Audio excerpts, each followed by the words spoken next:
I want to welcome everyone to Salina Media Connected program. I'm Greg Stevens. Today we're visiting with Laine Norris, who is the Director of Food Services and Nutrition for USD 305. Laine, why don't you tell us a little bit about your background and what you do at USD 305?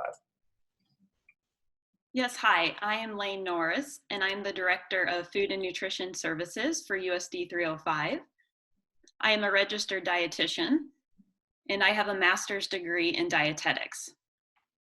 I oversee the operation of the child nutrition programs, which encompasses the school breakfast program, school lunch program, after-school snack program, and the summer food service program. I'm responsible for compliance with state and federal regulations and requirements related to these programs. So what kind of and what size of staff do you supervise? So I supervise a staff of about 130 individuals, and these are full-time and part-time employees. So given what's been happening with COVID-19, how has your staff numbers changed over the last few weeks? So we are operating utilizing a portion of our employees, and that's consisting of managers, supervisors, delivery drivers, servers, cooks, bookkeepers, and our administrative staff. That's a pretty wide scope of tasks there, Laine. So with this COVID-19, what changes have had to be made lately? Well, as you might expect, our daily operations has been greatly impacted. Our offices and our school buildings have been closed, requiring many of us to work from home, communicating via phone, text, emails, and teleconferencing. We've expanded our reach for our meal service, and that's to include anyone from ages 1 to 18. All meals are currently free. We are providing both breakfast and lunch at 7 locations on a curbside grab-and-go basis. We are averaging serving about 2,300 meals per day, and this food is prepared in 2 kitchens, loaded on trucks, and delivered to school sites to be served cold and distributed in paper and plastic bags. We have faced challenges of disrupted food and supplies, resulting in limited availability for many of our products, including deli meat, peanut butter, juice, cereal bars, containers and bags for packaging and for the delivery of meals. We've been changing our menu weekly based upon accessibility. We also have to be prepared for inclement or severe weather. And I think one of the biggest adjustments has been in the food preparation and distribution process. We have implemented protocols where food service staff maintain social distancing in the kitchen while preparing and packaging meals. And then the drive-through grab-and-go distribution method allows students to practice social distancing. And we want to ensure that our students receive their daily nutrition while we work to ensure the safety and health of the students, parents and guardians, and staff. So the supply chain disruptions that we've been hearing about in the news with grocery stores and meat packing industries has impacted the school lunch programs also. Correct.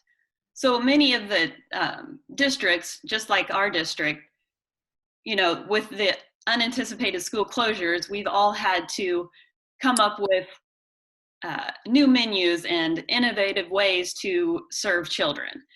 And with those menus, like us serving all cold items, everyone is pulling from the same source, and all of the food and supplies that we had intended on using we're no longer using, and everyone it's in such high demand, and there's shortage of those products. So all of the planning that we do for the school year to procure all the goods just changed on us, like it has with, again, the grocery stores. So we're living in flux, minute to minute, making those changes daily. Has it changed any over the last few days or week or so compared to earlier? Yeah, we are seeing some improvement with being able to procure our products, and I think we'll continue to see improvements. It's having the vendors adjust to the amount that schools are purchasing. We've submitted projections for how much we're intending to use and what we're going to continue in using this summer. So we've just shifted our changes from what we're doing, and then planning for that, and allowing the distributors to start producing more of the products that we're going to be using. So what are the plans for this summer? We are going to continue our meal service at the 7 locations that we are currently serving at.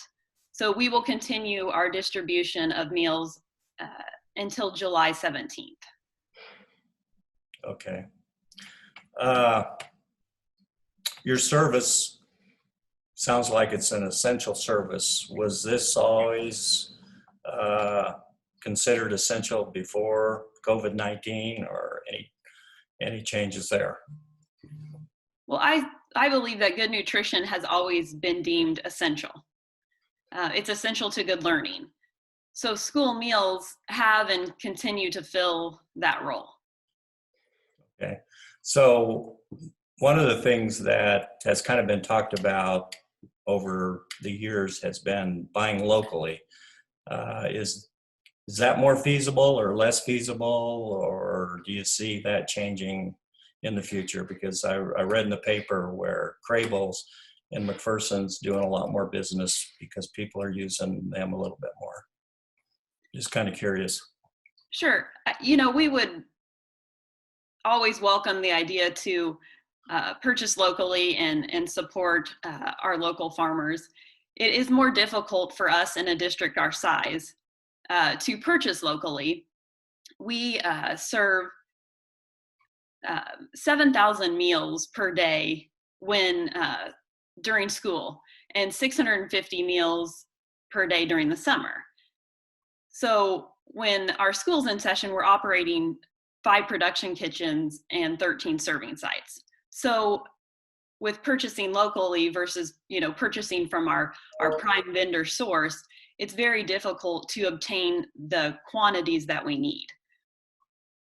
A lot of times the farmers may be able to produce maybe enough for one location, and that's difficult for us when we have to look at menu planning. So with our menu planning, there's certain nutrition standards and meal pattern requirements that must be met in order to receive reimbursement.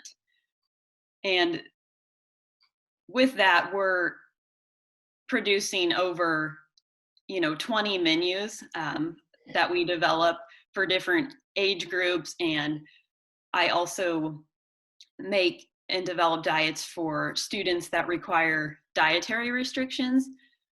So to try to meet all of the meal components and the food groups and the requirements, it makes it difficult to purchase locally. But hopefully someday we can get into that routine and maybe see some supply and from the surrounding areas, and help them, contribute to what we do, because we certainly would like to do so. And maybe that's something that we look at when we're producing meals in the summer, where our numbers are not as high. Yeah. So given that we've had quarantine and COVID-19, what kinds of service, possibly positions, might be changed in the future as we move forward? Right now, it's too soon to know if or when we would return to our previous means of operating. As more is learned about the virus, we may need to make some permanent changes to our food service landscape, but new policies have yet to be determined. Once we get more guidance from our government leaders, we will take appropriate actions. I got a final question here is, well, I got a couple more questions, but how has your outlook been affected since all of this has happened? I have even greater appreciation for what we do in providing healthy meals to our students. I have great admiration for my staff and our administration, and I'm very grateful for their dedicated service during these most unusual times. What question have I not asked that I should be asking here? I think, we covered a lot of it. As with as anyone in these unprecedented times, the shift has just changed, and we're being, more creative and innovative. And who would have ever thought that school food service, the children would not be eating in the cafeterias, and we would be creating drive-throughs.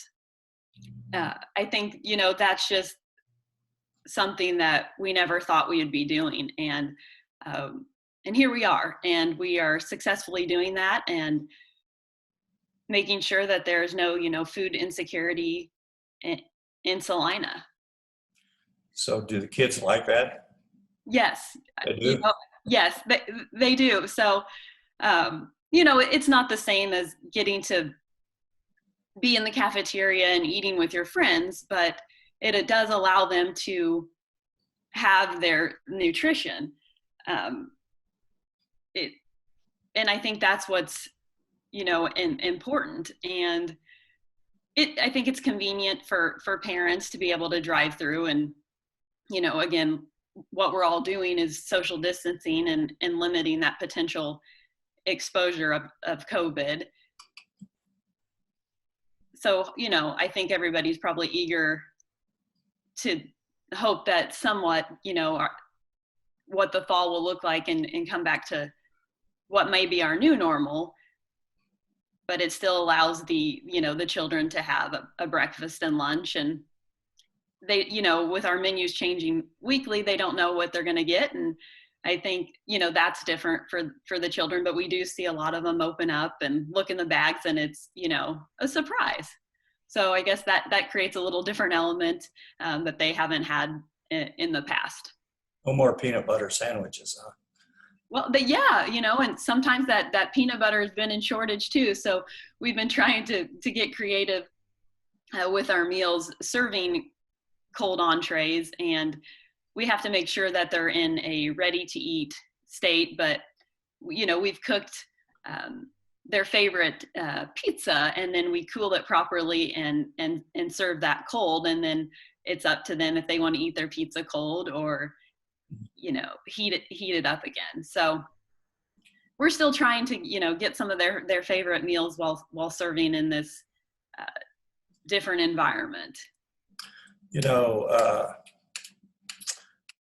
system that you put together where you have a drive-through environment is catering and satisfying those current needs that you have for kids. We have food insecurity in other sectors in the community with the food bank and what have you, what's the likelihood that your system could be used to apply to those with food insecurity of different ages?